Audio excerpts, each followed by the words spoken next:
Hello students, welcome back to our YouTube channel Rahul sir bio Trivedi. तो बच्चों, जैसा कि आप लोग जानते हो कि क्लास 12th में इस समय इकोसिस्टम चल रहा है और बहुत ही इम्पोर्टेंट चैप्टर है। आपको भी पता है कि नीट और बोर्ड दोनों में बहुत ही वेटेज रखता है। इसके पहले 5 लेक्चर हो चुके हैं और आज हम लोग बात करेंगे लेक्चर नंबर 6 में एनर्जी फ्लो इन इकोसिस्टम की। एनर्जी फ्लो इन इकोसिस्टम का मतलब है पारितंत्र में ऊर्जा का प्रवाह किस प्रकार से होता है। तो चलिए बिना किसी बात को आगे बढ़ाए, खुरापात की बात किए बिना सीधे टॉपिक पे आते हैं। देखिए, एनर्जी फ्लो ऑफ इकोसिस्टम की अगर अपन बात करें ना, तो सबसे पहले हमें यह समझना होगा कि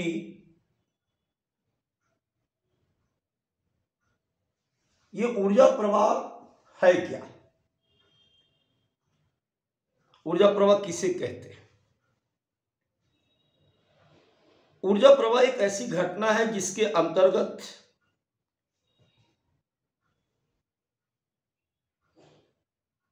ऊर्जा एक निकाय से दूसरे निकाय में और उसके आगे एक ट्रॉपिक लेवल से दूसरे, तीसरे, चौथे ट्रॉपिक लेवल में आगे बढ़ती है और इस ऊर्जा के द्वारा इस पारितंत्र में पाए जाने वाले सभी प्रकार के सजीव घटक अपनी जैविक क्रियाओं को पूरा करते हैं। इस प्रकार ऊर्जा का एक प्राणी से दूसरे प्राणी में स्थानांतरित होने की घटना को ही हम ऊर्जा प्रवाह या एनर्जी फ्लो कहते हैं। अब बात यह आती है कि पारितंत्र को ऊर्जा की आवश्यकता है क्यों इस फ्लो की आवश्यकता है। देखो, एक बात हमेशा ध्यान रखो, हम लोग जीवित हैं। आप बोलोगे यस सर, क्यों जीवित हैं? फिर आप बोलते हो कि सर वाइटल एक्शन हमारी बॉडी में हो रहे हैं, हमारे शरीर में जैविक क्रियाओं का संचालन हो रहा है और इनको चलाने के लिए हमें एनर्जी की जरूरत पड़ती है, हम इसीलिए खाना खाते हैं। एक मृत डेड बॉडी है, वो ना तो काम करती है और ना ही खाना खाती है, उसे एनर्जी की जरूरत नहीं होती। तो कुल मिलाकर के जितने भी सजीव इस अर्थ पर हैं, उन्हें अपने वाइटल एक्टिविटीज को कंप्लीट करने के लिए, अपनी जैविक क्रियाओं को पूरा करने के लिए ऊर्जा की आवश्यकता होती है और ये ऊर्जा एक जगह से दूसरी जगह तक स्थानांतरित होती रहती है। कारण क्या है? Without energy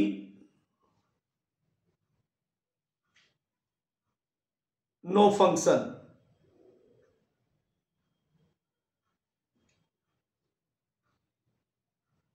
without function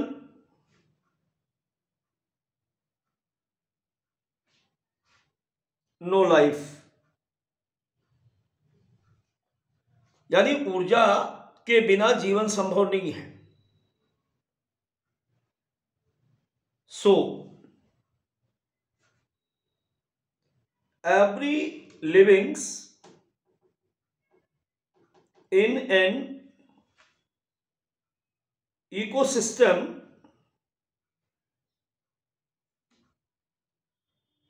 required energy।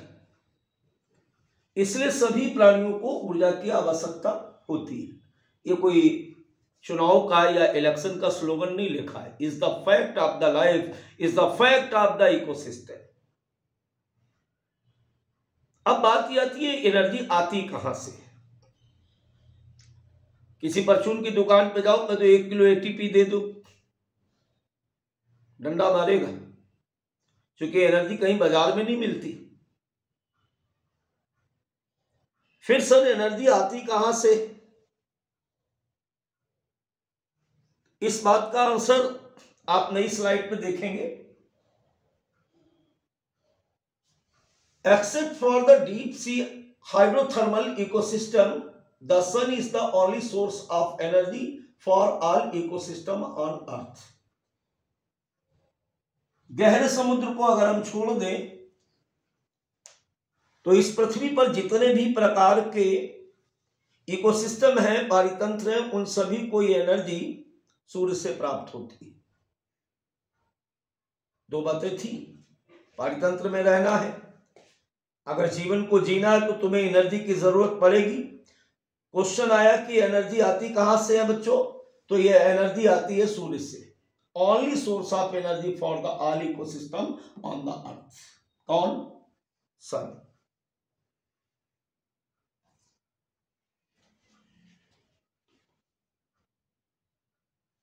Of the incident solar radiation, less than 50% of its is photosynthetically active radiation called PAR।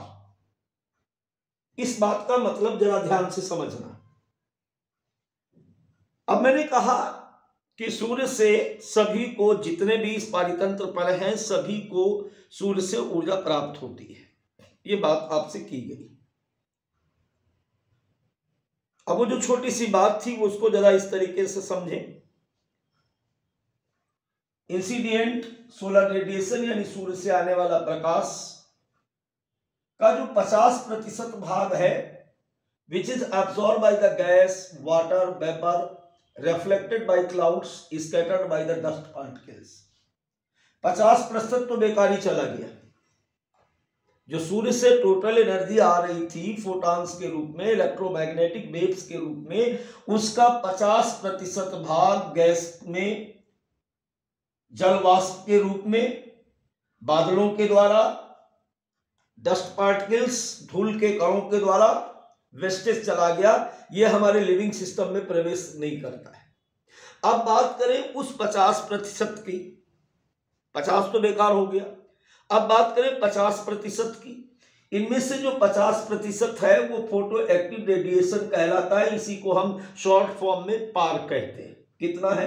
Less than 50%, क्योंकि मोर देन 50% इधर वेस्टेज में चला गया। अब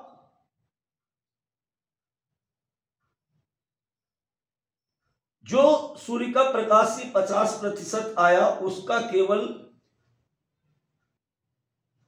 कैप्चर्ड इन फोटोसिंथेसिस, कुछ भाग प्रकाश संश्लेषण के द्वारा रिसीव किया गया, और रिसीव करने के बाद ये ग्रॉस प्राइमरी प्रोडक्टिविटी आती 1 to 5%। कितनी आई? 1 to 5% ग्रॉस प्रोडक्टिविटी आती है। अब अगर इस ग्रॉस प्रोडक्टिविटी में रेस्पिरेटरी लॉस 0.2 to 1% हम लॉस घटा दें, क्योंकि एक फॉर्मूला मैंने बताया था GPP minus R equal to NPP, तो एनपीपी अपने पास केवल आ रही 0.8 to 4%। तो सूर्य से आने वाली आपतित प्रकाश की किरणों का जो पारितंत्र में ऊर्जा का प्रवेश है वो केवल 4% है। कितने से कितने के बीच में? 0.8% से 4% एनर्जी ही केवल पारितंत्र में प्रवेश करती है।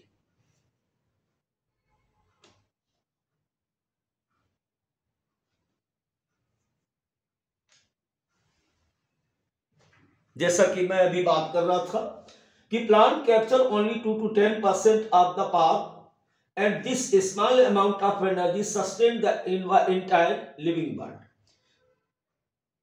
क्योंकि बाकी तो वेस्ट में चली गई, और उसका भी जो एनपीपी है, नेट प्राइमरी प्रोडक्टिविटी, वो केवल 0.8 to 4% है। इसका भी ये पूरी यूटिलाइज नहीं की गई।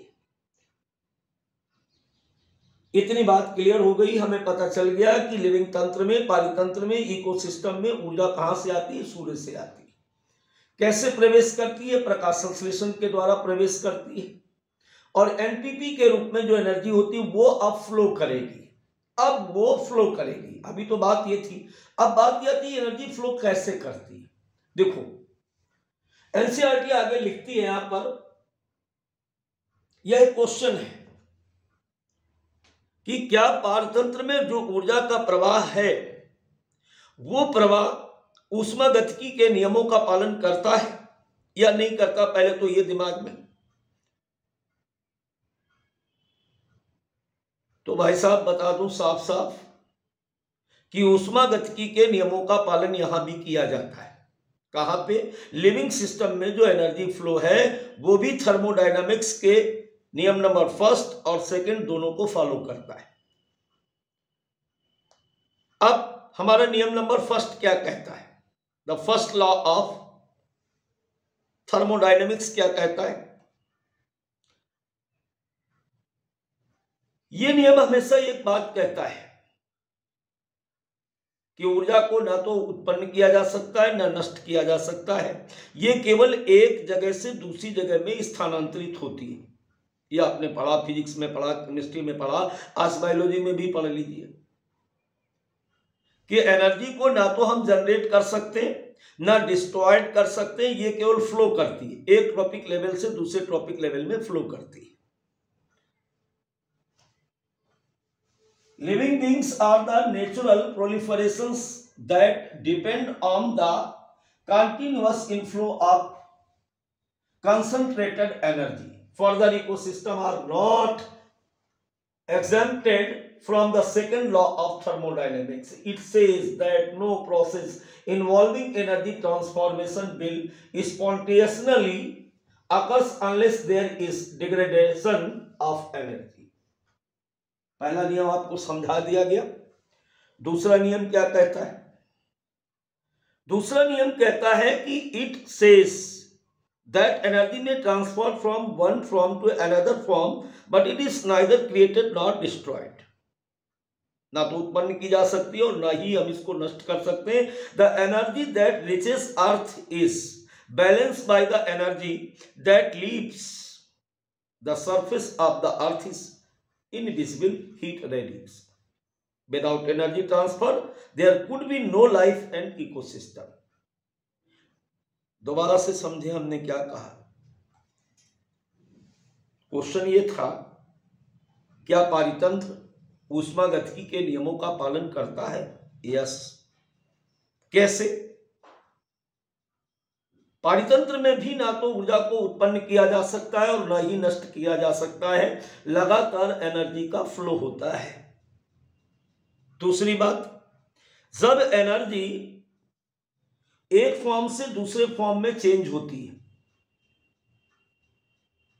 जब एनर्जी एक ट्रॉपिक लेवल से दूसरे ट्रॉपिक लेवल में जाती है तो ऊर्जा का बहुत बड़ा भाग नष्ट हो जाता है, हीट के रूप में लॉस हो जाता है।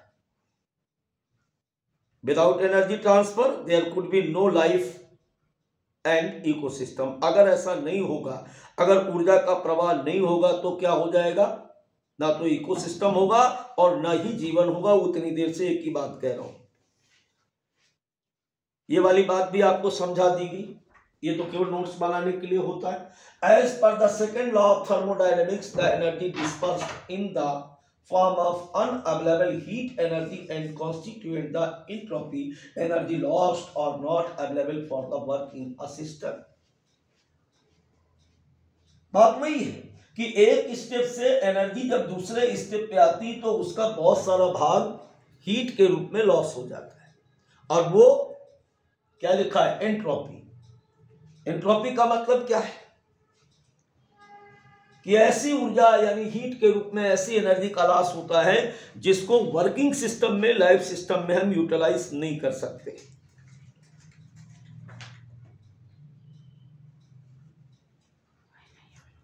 इस बात को यहां पर देखिए,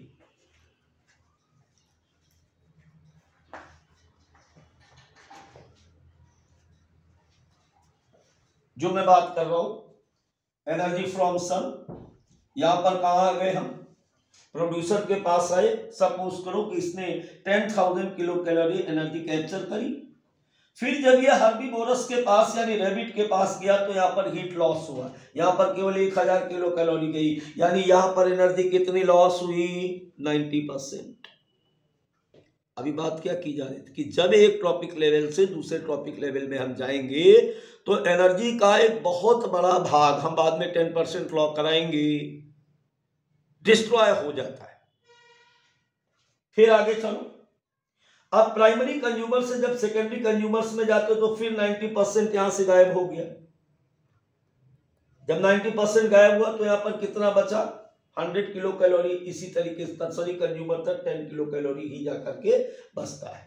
The important point to note is that the amount of energy available decreases at successive trophic level। इसका मतलब क्या हुआ, जैसे जैसे हम ऊपर की तरफ ट्रॉपिक लेवल में बढ़ते जाएंगे ऊर्जा की मात्रा कम होती जाएगी, क्योंकि जितनी बार हम ट्रॉपिक लेवल को बेटा चेंज करते हैं, बदलते हैं, उतनी बार हीट लॉस के रूप में, एक ऐसी एनर्जी के रूप में लॉस करते हैं जिसको हम वर्किंग सिस्टम में यूज नहीं कर सकते।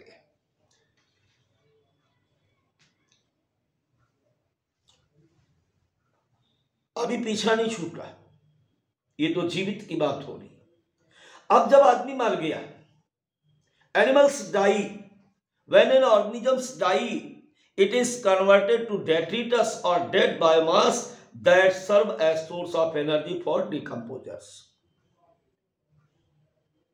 पहले तो एक स्टेप से दूसरे ट्रॉपिक लेवल में चलता रहा, लेकिन हर ट्रॉपिक लेवल पर no anybody immortal in this earth, इस पृथ्वी पर कोई बेटा अमर नहीं है, मरेगा। तो जो मरेगा उसके पास एनर्जी है।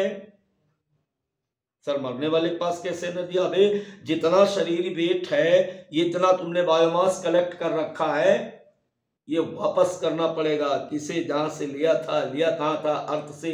दिया किसको? फिर से अर्थ को देना पड़ेगा। लेने वाले कौन? डेट्रिटरी बोरस। फिर से आपकी बॉडी का अपघटन होगा, डिकम्पोजिशन होगा, और उसमें उपस्थित एनर्जी फिर से अर्थ में सर्कुलर करना स्टार्ट कर देगी।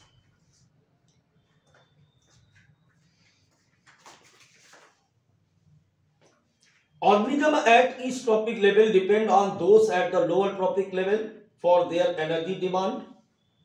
प्रत्येक ट्रॉपिक लेवल पर उपस्थित सजीव अपने से नीचे वाले ट्रॉपिक लेवल पर निर्भर करते हैं। Each trophic level has a certain mass of living material at a particular time and it is called as standing crop.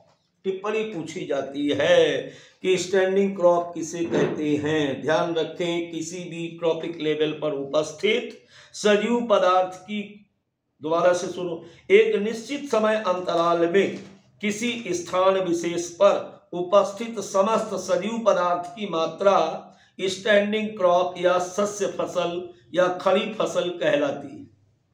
Clear हुआ? समझ में आई? The standing crop is measured as the mass of living organism और biomass और the number of organism per unit area. ये लिखा हुआ। हिंदी में सुनो दोबारा। पूछा गया स्टैंडिंग क्रॉप किसे कहते हैं? बोर्ड का क्वेश्चन है। किसी निश्चित स्थान पर निश्चित समय अंतराल के अंतर उपस्थित समस्त सजीव पदार्थ की मात्रा अथवा संख्या उस स्थान की खड़ी फसल कहलाती है। बोर्ड में क्वेश्चन पूछा गया शॉर्ट नोट में। The standing crop is the measured as the mass of living organisms, biomass or the number of organisms per unit area. The biomass of a species is expressed in the term of fresh or dry weight। अब इसे किस में नापेंगे? Fry wait या dry wait? Fry wait का मतलब water सहित, और dry wait का मतलब विदाउट वाटर। तो एक्यूरेट कितना बायोमास है, इसे हमेशा ड्राई वेट के रूप में नापा जाता है। तो बच्चों ये था हमारा एनर्जी फ्लो। आशा करता हूं कि जरूर समझ में आया होगा। फिर मिलते हैं एक नई क्लास के साथ। एक क्लास अभी इसमें बाकी है, इकोलॉजिकल पिरामिड्स के बारे में बात करेंगे और फिर नई बात करते हैं। Bye bye.